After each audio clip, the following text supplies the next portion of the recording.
Hello everyone.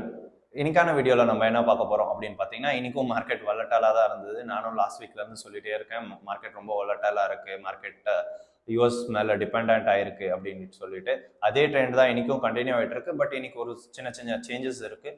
And ஏன் அது வந்து யூஎஸ் மேலே டிபெண்ட் ஆகிருக்கு, ஏன் யூஎஸ் வந்து ரொம்ப அன்சர்டைனாக இருக்குது அப்படின்றத இந்த வீடியோவில் பார்ப்போம். ஸோ இந்த கிறிஸ்மஸ், இந்த பொங்கல் சீசன்லாம் எப்படி மார்க்கெட்ஸ் அஃபெக்ட் பண்ணும் அப்படின்றத நான் இந்த வீடியோவில் சொல்கிறேன். ஸோ ஃபுல்லாக பாருங்கள், உங்களுக்கு ஒரு ஐடியா கிடைக்கும் மார்க்கெட்ஸ் எப்படி மூவ் ஆகும், மார்க்கெட் ஏன் இப்படி இருக்குது அப்படின்னு சொல்லிட்டு.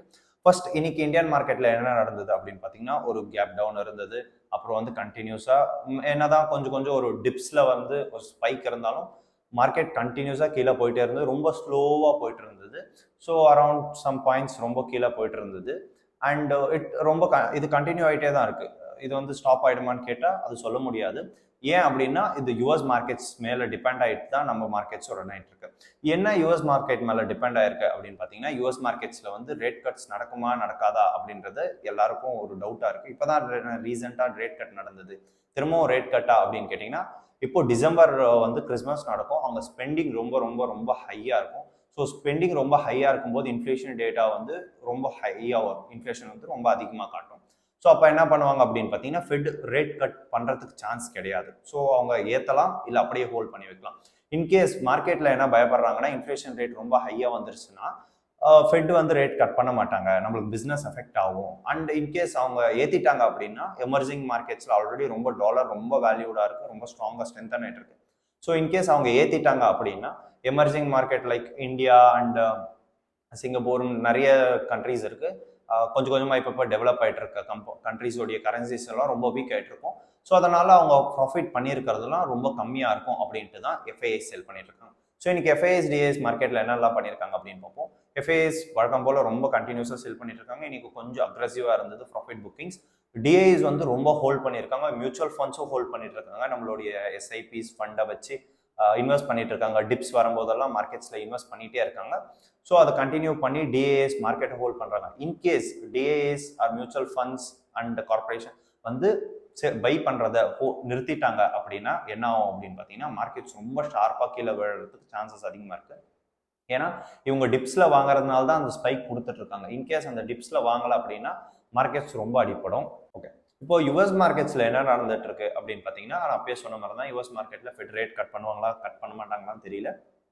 ஸோ எஃப்ஐஎஸ் வந்து ரொம்ப சேஃபர் அசட்டுக்கு மூவ் ஆகிட்டு இருக்காங்க. சேஃபர் அசட் மீன்ஸ் யூஎஸ் பாண்ட்ஸில் போடுறது அண்ட் கோல்ட்ஸில் போடுறது அண்ட் அசட்ஸ் லேண்ட்ஸில் போடுறது அப்படின்ட்டு ரொம்ப சேஃபர் அசட்டுக்கு மூவ் ஆகிட்டு இருக்காங்க. மோஸ்ட்லி பாண்டுக்கு மூவ் ஆகிட்டு இருக்காங்க. இது ஒரு காமனான ட்ரெண்ட் தான். மார்க்கெட்ஸில் எப்போவுமே இருக்கிற ஒரு காமனான ட்ரெண்ட் தான். இன்ட்ரெஸ்ட் ரேட் வந்து ரைஸ் ஆயிருக்கு, டாலர் வந்து ஸ்ட்ரென்தன் ஆயிருக்கு அப்படின்னா மோஸ்ட்லி பாண்ட்ஸுக்கு தான் எல்லாரும் மூவ் ஆவாங்க.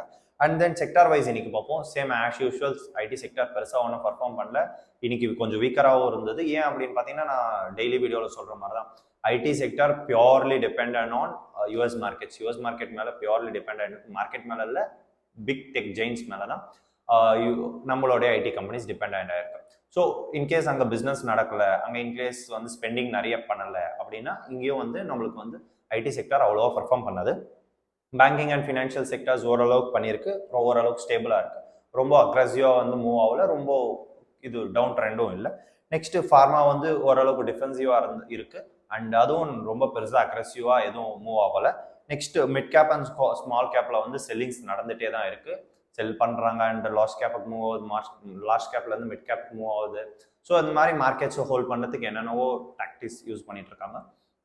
ஸோ ஆஸ் அ இன்வெஸ்டர் நம்ம என்ன பண்ணலாம் அப்படின்னு பார்த்தீங்கன்னா, ஃபர்ஸ்ட் இப்போ நீங்கள் லாங் டேர்ம் இன்வெஸ்டராக இருந்தால் நான் சொல்கிறது ஒரே விஷயம் தான். நீங்கள் என்ன பண்ணிட்டு இருக்கீங்களோ, உங்களுக்கு எந்த ஸ்டாக் கரெக்டாக இருக்குது, வேல்யூவேஷன் படி இருக்கோ அதை பர்ச்சேஸ் பண்ணுங்கள். ரொம்ப ஹை வேல்யூட் ஸ்டாக் பர்ச்சேஸ் பண்ணிங்கன்னா ஃபியூச்சரில் உங்களுக்கு வந்து நிறைய ப்ராப்ளம்ஸ் இருக்கும். வேல்யூவேஷன்ஸ் பை மார்க்கெட் கீழே வரும்போது அது க்ரோத் ஸ்டாக் தான் ஃபர்ஸ்ட் அஃபெக்ட் ஆகும்.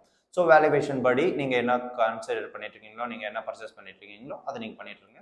As a short term investor வந்து ரொம்ப அக்ரெசிவாக ஒரு ட்ரெண்ட் மேலே டிபெண்ட் ஆகாதீங்க. இன்கேஸ் மார்க்கெட் ஒரு 2-3 கேண்டல் கிரீன் கேண்டல்ஸ் இருந்ததுன்னா ஓகே, மார்க்கெட் அப் ட்ரெண்டில் இருக்குது, புலிஷாக இருக்குது அப்படின்ட்டு இன்வெஸ்ட் பண்ண ட்ரை பண்ணாதீங்க. ஸோ இன்கேஸ் பேரிஷாக ஒரு 2-3 கேண்டல் வந்தோடனே பேரிஷாக இருக்குது, நம்ம வந்து அப்படியே இப்போ செல் சைட் போயிடலாம், புட் சைட் போயிடலாம் அப்படின்ட்டு ரொம்ப ஹை ரிஸ்க் எடுக்காதீங்க. ஸோ பார்த்து ரொம்ப கேர்ஃபுல்லாக இருங்க. ஸ்டாப் லாஸஸ் யூஸ் பண்ணுங்கள் அண்ட் ரொம்ப ஸ்விங் ட்ரேட்ஸ் அண்ட் அதெல்லாம் எதிர்பார்க்காதீங்க. இன்கேஸ் மார்க்கெட் கரெக்ஷன் ஆனால் நம்மளுக்கு ரொம்ப அஃபெக்ட்ஸ் ஆகும். ஸோ ஸோ இன்கேஸ் உங்களுக்கு ஏதாச்சும் செபி ரிஜிஸ்டர்டு அட்வைஸ் வேணும், எப்படி ஸ்டாக்கை பர்ச்சேஸ் பண்ணுறது, எப்படி சேல் பண்ணுறது, ஒரு டிமேட் அக்கௌண்ட் ஓப்பன் பண்ணணும், இன்வெஸ்ட்மெண்ட் ஸ்டார்ட் பண்ணணும், மியூச்சுவல் ஃபண்ட்ஸில் சிப் பண்ணணும், லம்சம் பண்ணணும் அப்படின்னீங்கன்னா நான் கீழே ஒரு கூகுள் ஃபார்ம் கொடுத்துருக்கேன், அதை காண்டாக்ட் பண்ண அதில் ஃபில் பண்ணுங்கள், எங்கள் டீம் உங்களை காண்டாக்ட் பண்ணுவாங்க. இன்கேஸ் உங்களுக்கு வேறு ஏதாச்சும் டவுட் இருந்தாலும் அந்த ஃபில் பண்ணிங்கன்னா அந்த கூகுள் ஃபார்மை எங்கள் டீம் உங்களுக்கு காண்டாக்ட் பண்ணுவாங்க. தேங்க்யூ ஃபார் வாட்சிங் த வீடியோ. தேங்க்யூ.